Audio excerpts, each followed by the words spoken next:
Right now on Denver 7 News at 6 a.m. Armed and dangerous. Police want everyone to be on the lookout for this woman accused of a road rage shooting. Plus, a lifeline built on lessons from overcoming addiction. There has to be a safe place for people to let down those walls and truly be able to recover.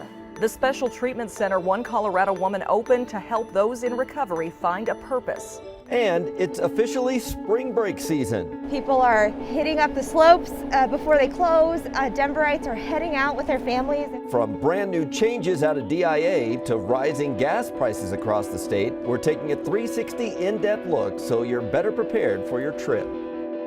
Hey, you're traveling with kids, the checklist is already long, so we're going to try and ease some of that stress today.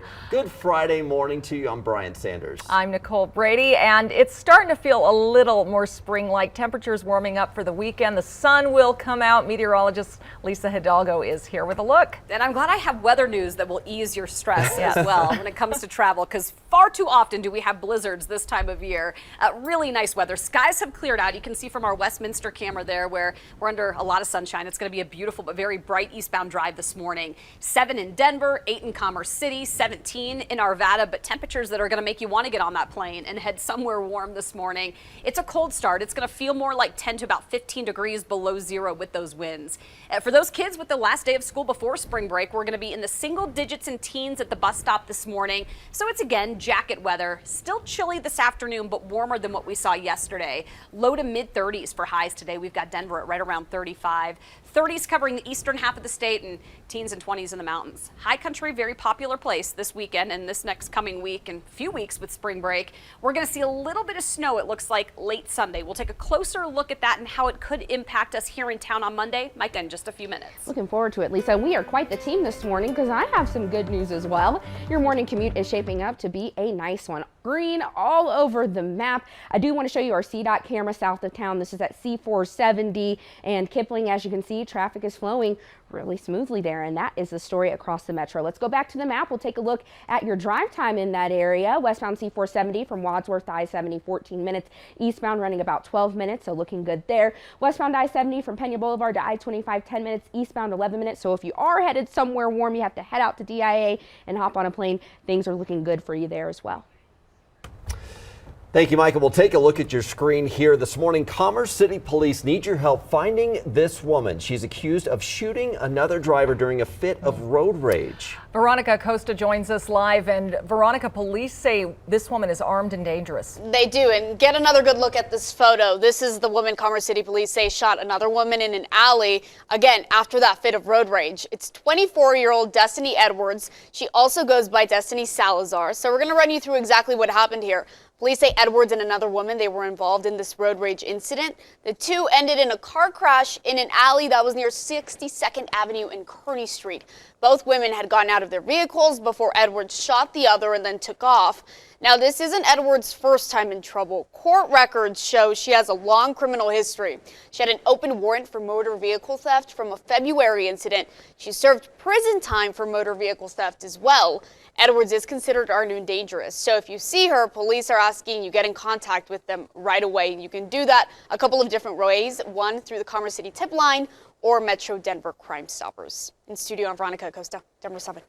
Thank you, Veronica. We do have a follow-up to breaking news we brought you yesterday. Police have arrested 4 people, including 3 juveniles, for a deadly shooting at an Aurora hotel. A 16-year-old boy was killed and 4 others injured after the shooting Wednesday night at the Quality Inn off Uray Street just near I-70. All 4 suspects are being held on first-degree murder charges.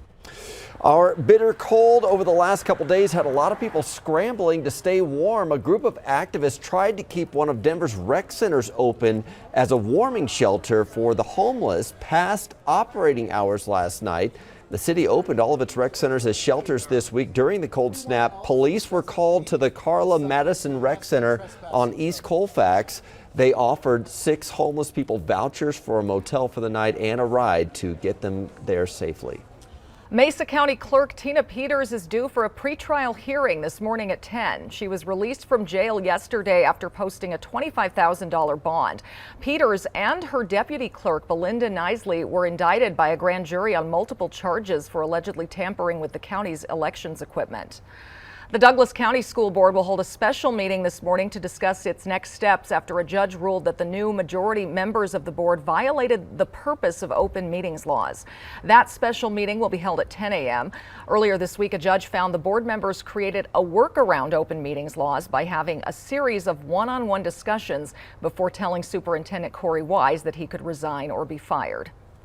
Here in about 2 hours, President Biden is expected to announce a new round of sanctions on Russia. In a speech at 8:15, he'll call for the U.S., the G7 and the European Union to strip Russia from its most favored nation trading status, and that would essentially end normal trade relations and allow the U.S. to increase tariffs on Russian goods. It comes as Russian troops are inching closer to Ukraine's capital. U.S. defense officials say they are roughly 9 miles away from the city center of Kyiv. Overnight, Russian President Vladimir Putin approved bringing in volunteer fighters from the Middle East and other places to join their advances. U.S. officials believe Russia is recruiting Syrians who are experienced in urban combat. Meanwhile, U.S. lawmakers approve funding to help Ukraine in its latest spending package. The $1.5 trillion bill is on its way to the president's desk. More than $13 billion would go towards military and humanitarian aid for Ukraine. The Denver Department of Health is issuing a new alert over street drugs laced with fentanyl.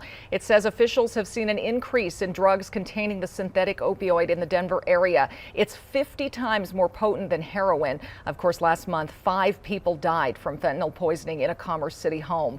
The department advises people to carry Narcan or carry test strips. And it's important to know there is help available if you're struggling with addiction. For years, one Colorado woman thought her life would be forever ruled by meth and alcohol.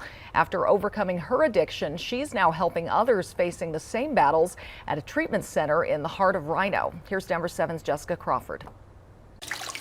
With the feeling of calm that surrounds her, you'd never imagine the chaos that overtook Christabel Stansberry's life. I experienced homelessness, I experienced domestic violence, I experienced being used in ways that I wouldn't want anybody to be used. A heartbreaking pattern that started when she was just a kid. I was a methamphetamine addict for a while, and then later I just drank alcohol abusively. Stansberry battled addiction for years. I got to learn about the way drugs and alcohol react with my brain. Like, they light up my brain. They fill receptors, and my brain acts a certain way towards those substances that maybe it won't affect another person. Part of what put her on the path to recovery, addressing her underlying trauma and finding other things that brought a spark into her life. She took a recovery program that had her volunteer with a business. I started with implementing a billing system for someone. And, I just started with these smaller tasks, and then I started building on that and building on that and building on that. And, I found out that I was good in this area of being able to put the building blocks together for a business, and then also being able to bring a very unique perspective to the table of somebody who's, gone through this. She opened Chrysalis Continuing Care in November of 2020. This is our group room. Bringing that same perspective to Brett Mendes, who says treatment couldn't have come at a better time. Things have not gone well.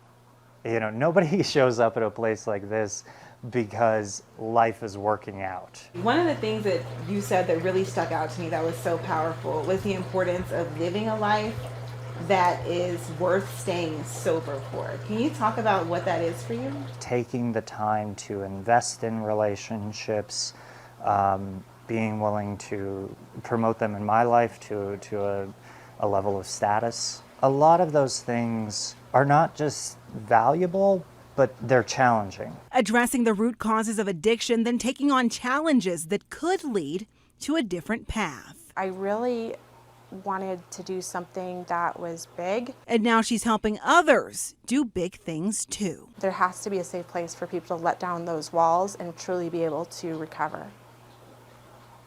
If you know someone who is battling addiction, we have resources and how you can get in touch with Chrysalis Continuing Care on thedenverchannel.com. Lisa. It is right now, well, just about 6:10, and we're in the single digits and low teens right now, so it's a pretty chilly wake-up forecast.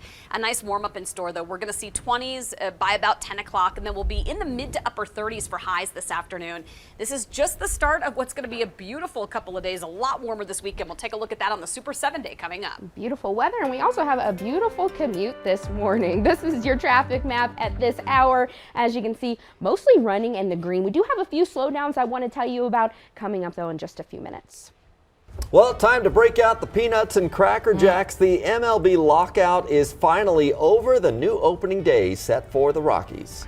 And it's that time again. We spring forward this weekend, and it can really take a toll on your body. A doctor weighs in on how you can prepare yourself for the change next.